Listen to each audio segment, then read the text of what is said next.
South Africa, where the entire nation is mourning the death and celebrating the life of Nelson Mandela, a hero who spent nearly 3 decades of his life in prison fighting to end apartheid, only to lead the country itself upon his release. Dignitaries from around the world will be arriving next week for his memorial and funeral, and ABC's Byron Pitts is outside Nelson Mandela's home in Johannesburg. Byron. Good morning, Deanna. It's a bit loud, as you can hear on the street outside Mr. Mandela's home, as people sing the new, the old songs and chants from the movement Mr. Mandela led here decades ago.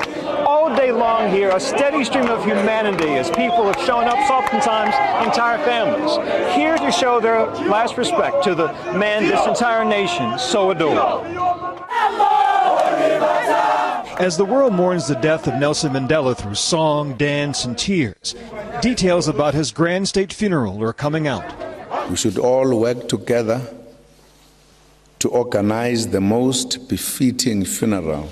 Beginning tomorrow with a national day of prayer and reflection for South Africa, with an official service on Tuesday in Johannesburg, where thousands are expected to gather at the FNB Stadium, the same stadium where Mandela made his last public appearance during the 2010 World Cup.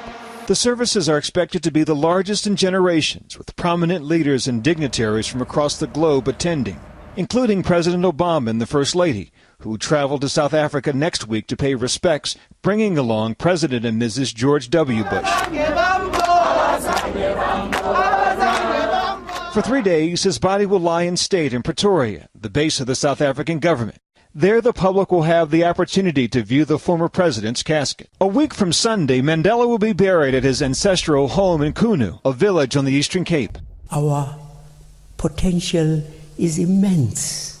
Overnight, Archbishop Desmond Tutu led a prayer service in Cape Town, calling for his countrymen to carry on Mandela's legacy. Let us reach out to one another and let Madiba's dream be our dream.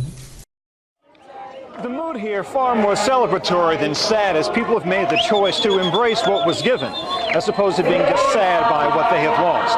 We expect these scenes to repeat themselves every day here in South Africa until Mr. Mandela is finally laid to rest. Fiona, Dan, back to you. The man who changed the world. And now Ron Claiborne has covered Nelson Mandela extensively throughout the years. Ron has had many experiences and memories, and he's here with a personal take on the story. Good morning, Dan. Good morning to you, Dan and Fiona. You know, when you cover a story or a person, it requires professional detachment. We're supposed to stand back, observe, and report. With Nelson Mandela, that was always difficult for me personally because something kept getting in the way, the fact that I admired the man deeply. The first time I saw Nelson Mandela was at Yankee Stadium in 1990, 6 months after he had been released from prison. I was in awe, probably we all were. And then he did something that charmed all of us. You now know who I am. I am a Yankee. As a college student, I had read about this man serving a life sentence for fighting against apartheid.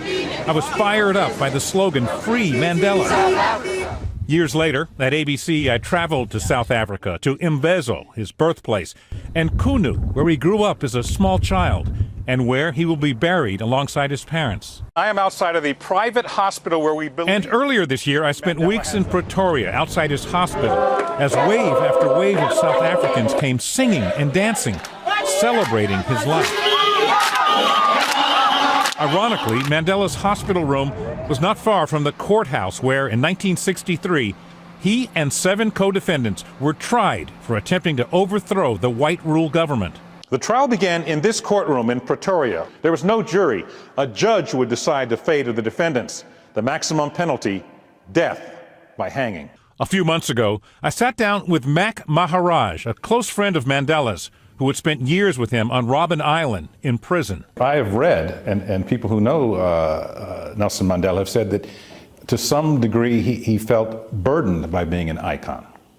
That's got to be tough. Yes, he does. He's always felt that burden.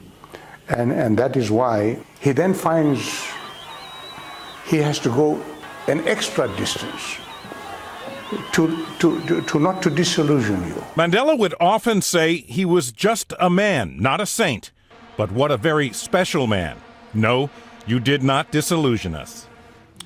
I think what Mandela was getting at when he said many times, "I'm no saint," was that he didn't want to be seen as a kind of messiah, someone to be idolized, but as a person, imperfect like anyone else, someone who could be emulated, a model, not a myth. And that, hopefully, Dan Biana, will be his greatest legacy. It's interesting to hear that that was burdensome, too. Yeah, to it is. carry It really such is. weight. Yeah, changing the world. All right, Ron, thanks.